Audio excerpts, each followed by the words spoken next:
আসসালামু আলাইকুম, ভিতরে আসতে পারি? ওয়ালাইকুম আসসালাম। আপনি নিশ্চয়ই মর্জিনার মা? জি, ঠিক বলেছেন, আমি মর্জিনার মা, কিন্তু আপনাকে তো চিনতে পারলাম না। আমি মিসেস মরিয়ম, মর্জিনার কলেজের ক্লাস টিচার। ও আচ্ছা, আসেন আসেন, বসেন প্লিজ। জি ধন্যবাদ। আচ্ছা, মর্জিনা কি বাসায় আছে?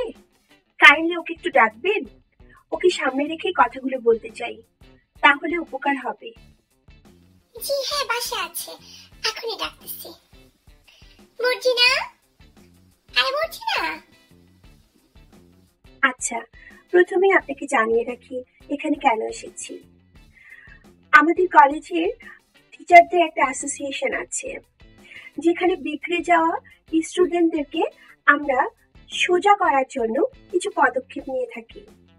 নর্মালি প্যারেন্টস মিটিং ডাকে অন্য কলেজগুলোতে, কিন্তু আমরা ঝটিকা অভিযানের মতো সেই স্টুডেন্টগুলোর বাসায় যেয়ে প্যারেন্টস এবং স্টুডেন্ট দুটোকেই একসাথে ধরে ফেলি। তারপর ওদের দোষগুলো সবার সামনে বলি, যাতে ওদের শিক্ষা হয় এবং ওরা ভয় পেয়ে নেক্সট টাইম ওই কাজগুলো না করে। নর্মালি যাদের ব্রেন ভালো ওই সকল স্টুডেন্টদের ব্যাপারে এটা করা হয়। ও, আপনি তাহলে ওর কোনো দোষ ধরে আসছেন? মা, ডাকছো কেন? এই, এখানে এসে বস, দেখ কে আসছে, তোর গুরু ঠাকুর। ম্যাডাম আসছে। মর্জিনার ব্রেন কিন্তু খুব ভালো। প্রথম দিকে ওর পড়ালেখা এবং রেজাল্ট খুবই ভালো চলছিল। লাস্ট ফিউ মান্থস আমরা খেয়াল করছি ও পড়াশোনায় মনোযোগী নয়। ইভেন লাস্ট মান্থে 5টা দিন ও ক্লাসে অনুপস্থিত ছিল। আপনি কি জানেন কেন? কি রে, কি শুনতেছি এসব? না মা। ইভেন আজকাল ও ক্লাসে ঠিকমতো রেসপন্স করছে না, ক্লাসে খুব অমনোযোগী থাকে, প্রায় সময় মনে হচ্ছে ঘুমিয়ে আছে, আসলে ঘুমিয়ে নেই। ও কেমন জেগে জেগে স্বপ্ন দেখার মতো। সেদিন আমি জিজ্ঞেস করলাম তাজমহল কে তৈরি করেছে, হঠাৎ করে বলে উঠল কুদ্দুস। আপনি কি জানেন কুদ্দুস কে? ও মাই গড, কুদ্দুস শাহজাহানের বদলে ও বসিয়ে ফেলেছে ওখানে। ওর কি অবস্থা আপনি বুঝতে পারছেন? কুদ্দুস? কি রে, জোসনার ভাইয়ের নাম না কুদ্দুস? কিসের কুদ্দুস মা? আমি কাউকে চিনি না, জোসনাকে। প্রায় মনের অজান্তে গুনগুন করে কেমন গান গায়। সেদিন একটা গান গাচ্ছিল, জ্বালাইয়া প্রেমের বাড়তি। ছি ছি ছি ছি, এই টাইপের কথার গানগুলো কি গাওয়া উচিত আপনি বলেন? তুই কলেজে পড়ালেখা বাদ দিয়ে গান করতে যাস? কিসের গান মা? আমি কি গান পারি?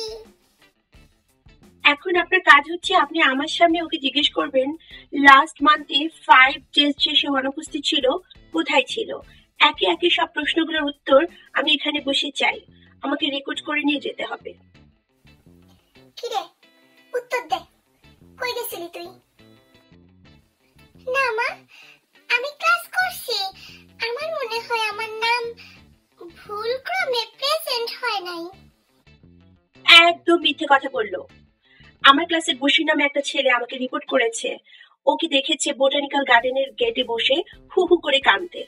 কেন কাঁদছিল এবং কেন গিয়েছিল প্রশ্ন করেন। বসির হারামজাদারে কালকে ধরবো। ও আল্লাহ, কি কন? ওই, তুই বোটানিক্যাল গার্ডেনে গেছিলি? কোথাও যাই নাই মা, কোথায় যাব? আমি কি কলেজ ছাড়া আর কোথাও চিনি? তোমারে দেখে নাই, ভূত দেখছে তাহলে না?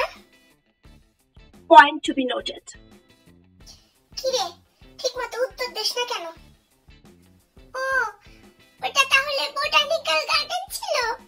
আমি চিনি না মা, আমারে জোরে না নিয়ে গেছিল, পরে আমি হারাই গেছিলাম, পরে আমি ওইখানে গেটে দাঁড়ায় ভয়ে কাঁদতেছিলাম।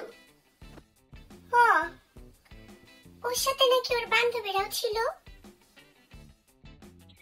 এই হচ্ছে আমাদের প্যারেন্টসদের একটা মহা সমস্যা, সেটা হচ্ছে সহজেই তারা তাদের ছেলে মেয়েদের বিশ্বাস করে। আপনি কি একবার যাচাই করে দেখেছেন ও যেটা বলছে সেটা সত্যি? কি রে, সত্যি বলতেছিস তো? বিশ্বাস করো মা, সত্যি কইতেছি। বাই দ্য ওয়ে, আমার নেক্সট কোশ্চেন হচ্ছে, ও দুটো মেয়ের সাথে মিশে, একটা দুই ছুটিওয়ালা একদম মমতো দেখতে, বিগ মাউথওয়ালা, আরেকটি হচ্ছে প্রায় স্টাইল চেঞ্জ করে, যাই হোক আই ক্যান রিমেম্বার। ওরা তিনজন আঠার মতো সুপার গ্লুর মতো লেগে থাকে। ফার্স্ট বেঞ্চে যদি তিনজনের জায়গা না হয়, ক্লাসের একদম লাস্টে যেও হলেও একসাথে বসবে। আর ক্লাসে কোনো মনোযোগ নেই, তিনজন মিলে কন্টিনিউয়াসলি হি হি হি হি করে, কিসব গল্প করে। ওকে জিজ্ঞেস করেন কেন? তিনটা বান্দরের লাহান দিন রাত একসাথে থাকস, ক্লাসও কি পড়ালেখা বাদ দিয়ে একসাথে থাকতে হবে? তোরে যদি আর দেখি ওদের সাথে, টিচাররা অনেক জোরে জোরে লেকচার দেয়, মাথার মধ্যে লাগে, তখন আমরা তিন বান্ধবী মিলা পিছে যায় বসি। এটাও একটা মিথ্যে কথা দিব্য, আমি বুঝতে পারলাম, আপনি বুঝতে পারেননি। বাই দ্য ওয়ে, আমি আমার কোশ্চেনের মাধ্যমে যে ব্যাপারগুলো সর্ট আউট করলাম সেটা হচ্ছে, ওর ফার্স্ট প্রবলেম হচ্ছে ও খুব মিথ্যা বলা শুরু করেছে। আর কেন বলছি, কারণগুলো প্যারেন্টস হিসেবে আপনাকে সর্ট আউট করতে হবে। আর সামনে এক্সাম আসছে, আমরা আশা করব ও ভালো রেজাল্ট করুক, সো ওর এই প্রবলেমগুলো সলভ হোক, ঠিক আছে? জি আচ্ছা। এনিওয়ে, এই নিন, এই স্কেলটি রাখেন। এই স্কেলটি আমাদের কলেজ থেকে স্পেশাল অর্ডার দিয়ে বানানো হয়েছে। আপনি যত জোরে বাড়ি দেন না কেন, ভাঙবে না। আমি যাবার পরে ও যতদিন মিথ্যা বলবে আপনি বুঝতে পারবেন, ততদিন 10টা করে বাড়ি দিবেন। আমি ওর ক্লাসে যাবার পর ওর বডি চেক করব যে দাগ হয়েছে কিনা, কারণ এরকম না হলেও ঠিক হবে না, ঠিক আছে? কোনো টেনশন করেন না, আমি আপনার সাথে প্রমিস করতেছি আপনাদের এই স্কেল তো ইউজ করবই, সাথে আমারও পার্সোনাল একটা জাডা আছে, ওইটা দিয়ে ওরে ঠিক করে ফেলবো। আচ্ছা, আপনাকে তাহলে ফাইনালি জানিয়ে রাখি, আমাদের এই মিটিংটা লাস্ট মিটিং ছিল। নেক্সট 1 মান্থ আমরা ওকে অবজার্ভ করব, যদি সেম কন্ডিশন থাকে তাহলে কলেজ থেকে বিতাড়িত করা হবে। ওয়াল্লাহ, কি কোন, তোর উপর শনি ঘুরতেছে দেখছস? আমি সরি ম্যাডাম, আর এরকম করব না।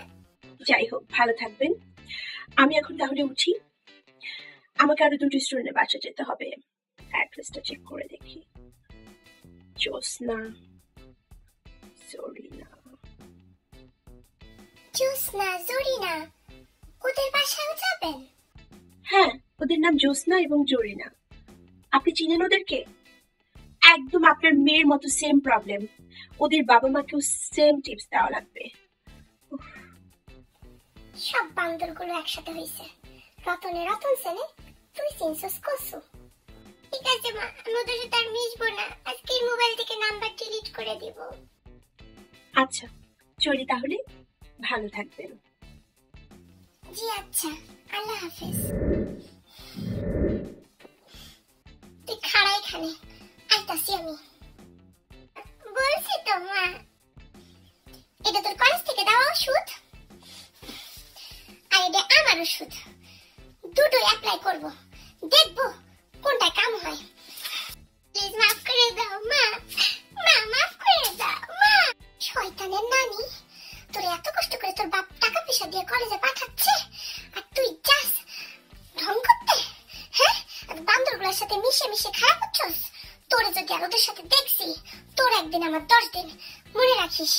আর টিচার তোরে সময় দিছে 1 মাস, আমি তোরে 3 দিন সময় দিলাম, আমি খালি দেখবো তুই কি করস। প্রমিস